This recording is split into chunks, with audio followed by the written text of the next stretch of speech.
Chiesa, la nostra trasmissione dedicata alla vita della diocesi di Chiavari. Iniziamo questa settimana raccontandovi di una nomina, quella di Don Alberto Gastaldi, che è stato nominato nuovo direttore dell'Ufficio Nazionale per l'Educazione, la Scuola e l'Università della Conferenza Episcopale Italiana. La nomina arriva dal Consiglio Permanente della CEI, riunito da lunedì a Roma nella sessione invernale. Vediamo.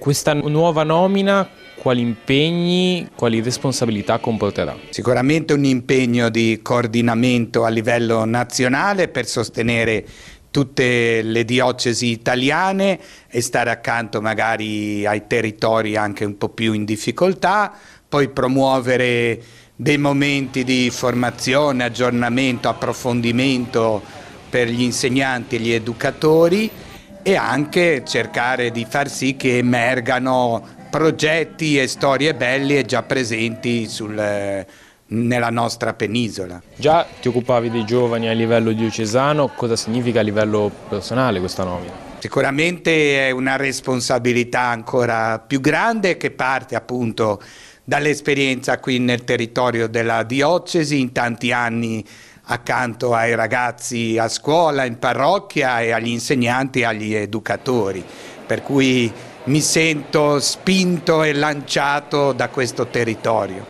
E sai già cosa succederà invece con le cose di cui ti occupi adesso, dalla scuola al fatto di essere parroco a San Giuseppe dei Piani di Ria a Chiavari? Nei prossimi giorni andrò a Roma e cercherò di capire meglio. Il desiderio sicuramente è quello di tenere le cose più preziose qui nell'ambito della diocesi, a partire dalla parrocchia di Ri, dove ho ricevuto tanto e dove ci sono le persone anche care che mi accompagnano ogni giorno nel mio ministero, e quindi da dopo questo incontro a Roma cercherò di capire meglio come poter essere una presenza buona negli ambiti che affronterò. Ora andiamo in Val Fontana Buona, in particolare a Favale di Malvaro, dove la comunità si è riunita domenica per celebrare la festa del patrono San Vincenzo. Un appuntamento sempre molto atteso che richiama persone che magari non vivono più per tanti motivi in paese, ma che tornano proprio per questa occasione. Come sempre la liturgia è stata animata dalla corale di Favale di Malvaro, ma è stata arricchita dalla presenza e dall'esibizione di un nuovo piccolo coro.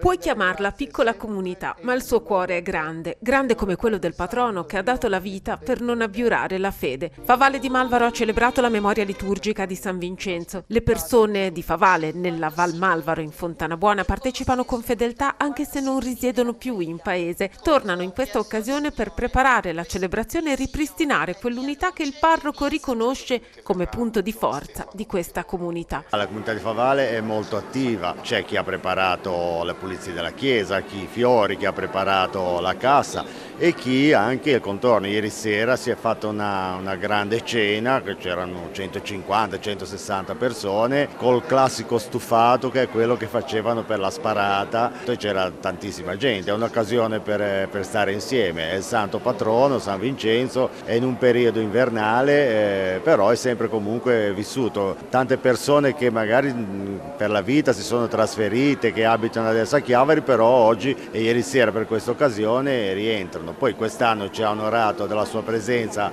anche il Vescovo e perciò è stata ancora più bella la festa. Monsignor De Vasini ha celebrato la messa solenne ricordando la vita di San Vincenzo, nato nella seconda metà del 200, nominato arcidiacono dal Vescovo Valerio, arrestato con il suo vescovo durante la persecuzione dei cristiani dell'imperatore Diocleziano. È morto il 22 gennaio del 304 in seguito alle terribili torture che gli vennero inflitte scritte proprio per non aver abiurato alla propria fede. La celebrazione è stata animata con passione dal coro intitolato proprio al santo, una formazione affiatata che raduna tante persone che da qualche settimana getta uno sguardo di speranza sul futuro per la nascita di un piccolo coro di soli bambini che già durante il periodo natalizio e poi fedelmente nel tempo ordinario sta imparando a cantare insieme per l'animazione liturgica. Alla messa di Natale abbiamo subito deciso con il Don e con il parere anche del coro di Favale, di prendere i bambini e di fargli cantare una canzoncina così natalizia, un po' per far vedere un po' la comunità, per farli soprattutto partecipare. Dalla sera di Natale il Don negli eventi un po' più,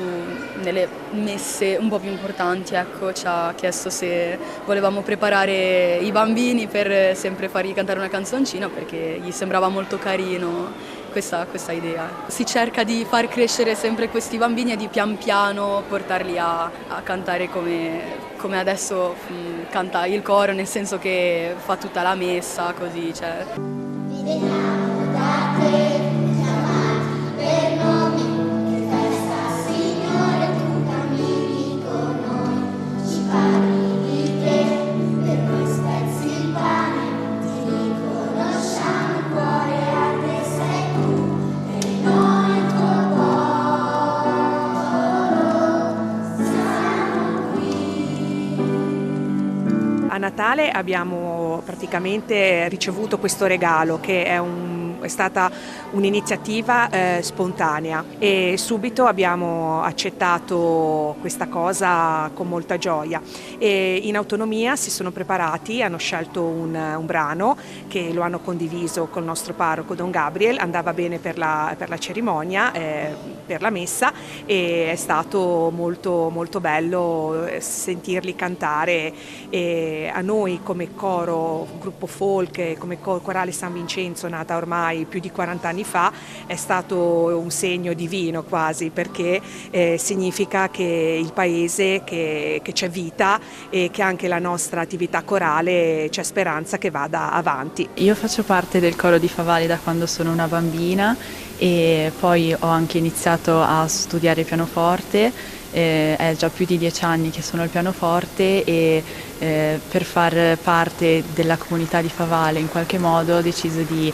aiutare e quindi mi sono cimentata insieme anche a Letizia in questo nuovo ruolo, diciamo, e quindi cerco di dare un contributo in questo modo, ecco. Cantare in un coro comunque devi saperti anche coordinare con gli altri e hai un ruolo, ma è un ruolo, diciamo, che fa parte di un insieme comune. Invece quando sei tu l'organista e devi dare tu gli attacchi hai una maggiore responsabilità e in un certo senso sei anche te che devi trascinare un po' tutti gli altri e mantenere il tempo comunque.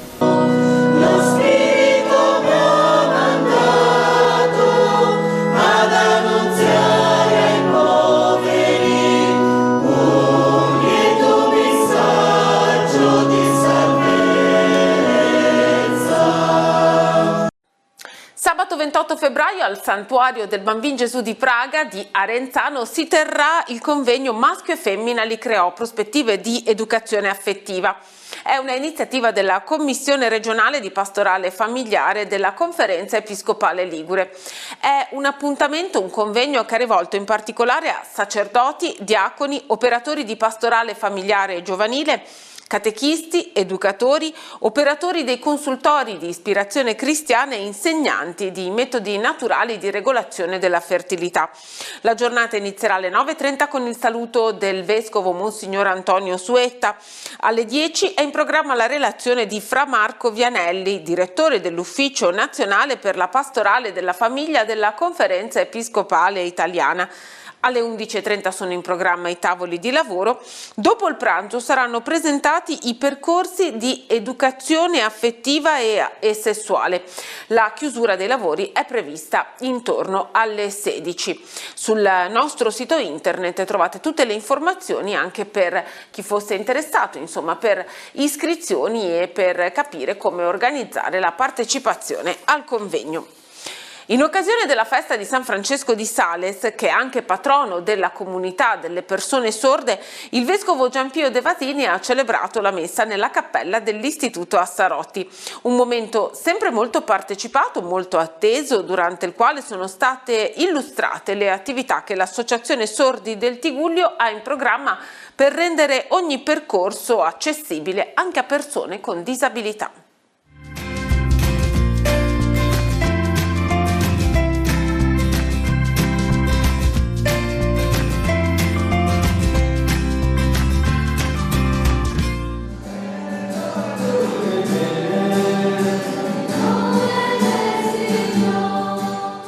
La comunità dei sordi del Tigullio ha festeggiato il santo patrono San Francesco di Sales a Chiavari, nella cappella dell'Istituto Assarotti. Il vescovo ha celebrato per l'occasione la Santa Messa con l'auspicio che ognuno possa diventare ascoltatore obbediente della parola del Signore per dare luce al proprio cammino. L'evento rappresenta un momento importante di aggregazione e spiritualità per la comunità sorda del territorio, grazie soprattutto all'interpretazione in lingua dei segni che garantisce l'accessibilità a tutti i partecipanti.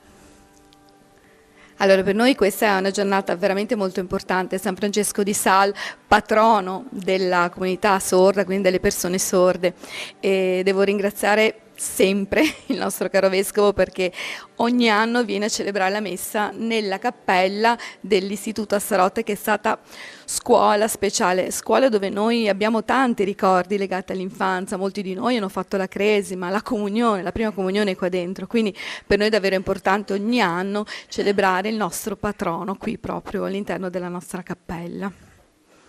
E devo davvero un ringraziamento immenso al nostro vescovo perché ha dimostrato di essere una persona estremamente sensibile. Già nel 2025 ha finanziato un progetto che riguarda la partecipazione di noi persone sorde alle messe. Come potete immaginare, noi persone sorde difficilmente possiamo seguire una messa parlata, anzi magari ci si addormenta anche perché non c'è comprensione totale. Invece il vescovo ci ha dato questa opportunità, quella di avere una messa al mese tradotta in lingua dei segni, e la nostra comunità è davvero molto felice e molto soddisfatta perché per noi la comunicazione davvero è importante e siamo davvero molto contenti di poter toccare varie realtà di persone udenti. E quest'anno il progetto sarà di nuovo finanziato dal nostro vescovo, che ha capito il nostro bisogno, la nostra necessità. Durante la messa Monsignor Gianpio De Vasini esorta a trovare il momento in cui è necessario lasciare per seguire, decidere, lasciare alcune certezze e partire per una nuova avventura o rimanere. Un momento decisivo per ogni cristiano.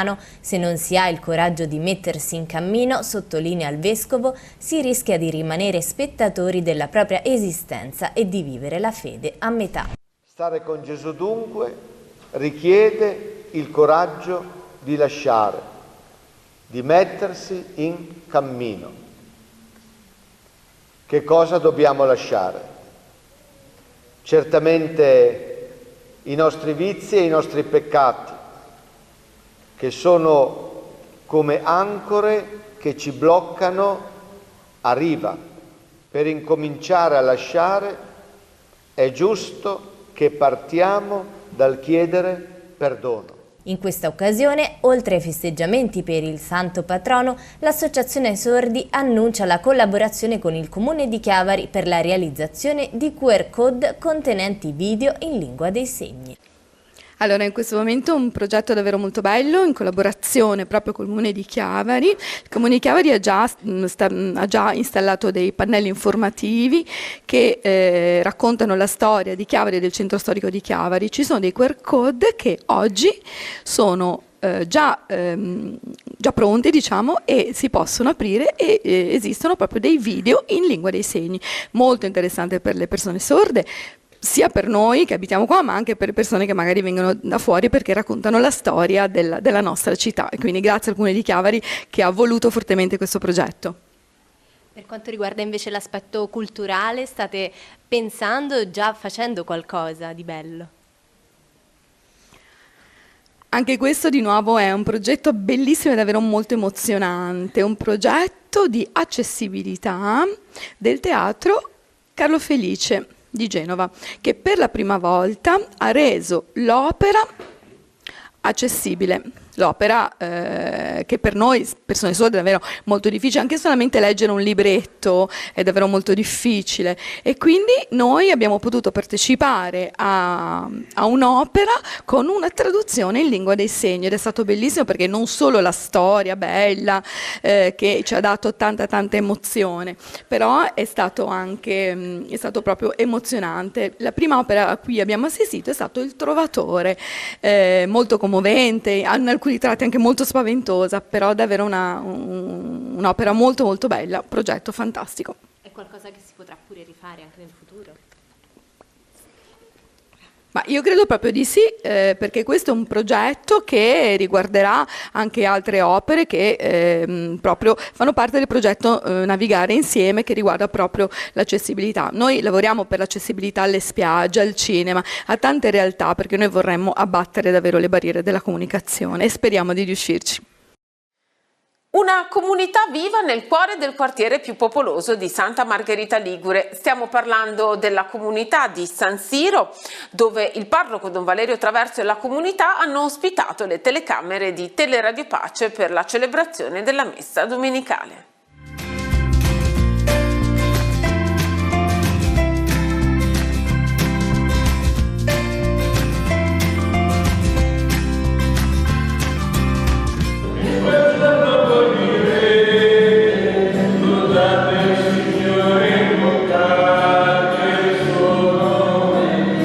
La comunità vive l'esperienza del dono dell'Eucaristia domenicale, innanzitutto attraverso l'ascolto della parola di Dio, il pane spezzato e la comunità cristiana. È una comunità grande, fatta da tanti volti, sia i volti dei bambini che partecipano al cammino del catechismo, gli adulti e gli anziani. La presenza di Telepace oggi, la messa in diretta, comunque trasmessa, è un valore aggiunto per la comunità che ospita questa realtà. La presenza di Telepace oggi è un dono vero e autentico per le persone che partecipano all'Eucaristia, ma anche l'occasione per farli sentire vicini quelli che da casa ci seguono attraverso Telepace, in modo particolare gli anziani e gli ammalati. Animate la celebrazione liturgica delle parrocchie di Santa Margherita Ligure. Che servizio è questo? Perché lo fate? Tanto perché lo si fa per il Signore prima di tutto, poi è chiaro che insomma, è un dono come un altro suonare, perché tanto non è una cosa che viene da noi, per cui la metto a disposizione anche in questo senso. Quanti siete? Come vi preparate? Ma in realtà non è che ci prepariamo, perché poi di volta in volta più o meno i canti sono quelli, quindi siamo in due, c'è un altro amico che verrà tra un po', e siamo pochi. È importante animare la celebrazione, anche il canto aiuta a partecipare. Sì, quello sicuramente, quello è un momento anche per noi, ci sono canti che ti piacciono di più, canti che ti piacciono di meno, ovviamente li fai più volentieri quando. Lascia che la gente accumuli la sua fortuna, ma tu vieni e seguimi, vieni e seguimi. E le nostre telecamere si accenderanno domenica prossima alle 11:30 al Santuario Mariano di Montallegro a Rapallo per la celebrazione della messa domenicale in occasione della prima domenica di febbraio, che tradizionalmente è la giornata per la vita. Anche quest'anno, come sempre, il Movimento per la Vita celebrerà la giornata offrendo le primule sul sagrato delle chiese del nostro territorio. In preparazione alla giornata per la vita, la parrocchia di San Paolo in Pila, Sestri Levante, ha ospitato la tradizionale veglia. Vediamo.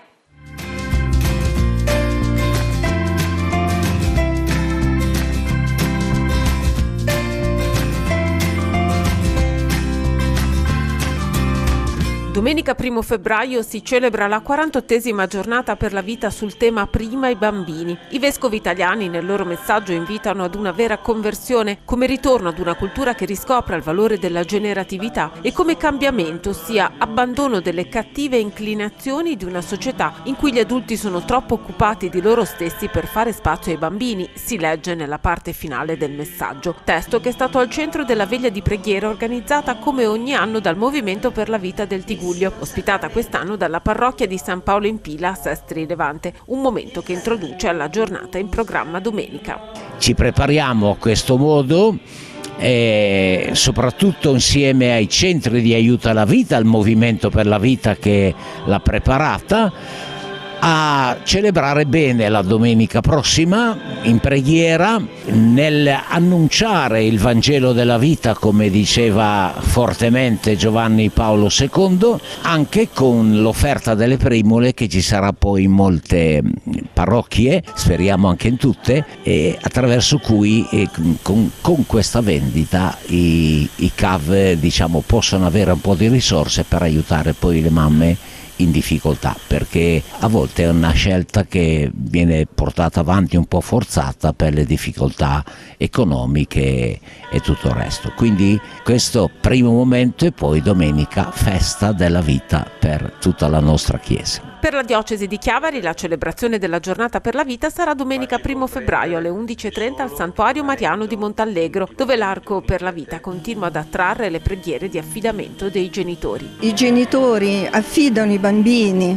alla Madonna e portano i fiocchi delle nascite. In questa occasione offriremo le primule della vita sul sagrato del santuario, che sono proprio il simbolo della rinascita dopo l'inverno, e speriamo che l'inverno demografico sia vinto da una generatività nuova per le famiglie, che un incentivo alle nascite, a non avere paura, a diventare genitori e a donare la vita. La veglia che introduce la giornata di domenica è stata caratterizzata dalla riflessione del vescovo Giampio, dalla testimonianza di 2 giovani madri e dal tempo di ascolto guidato da RDL Academy, che ha sede nell'ex convento dei frati cappuccini di Santa Margherita Ligure. All'interno, d'accordo con il provinciale padre Luca Simoncini, abbiamo allestito dentro le sale, l'ex mensa dei poveri, nella ex sacrestia, degli spazi per creare un'accademia di formazione di teatro, canto, danza, recitazione,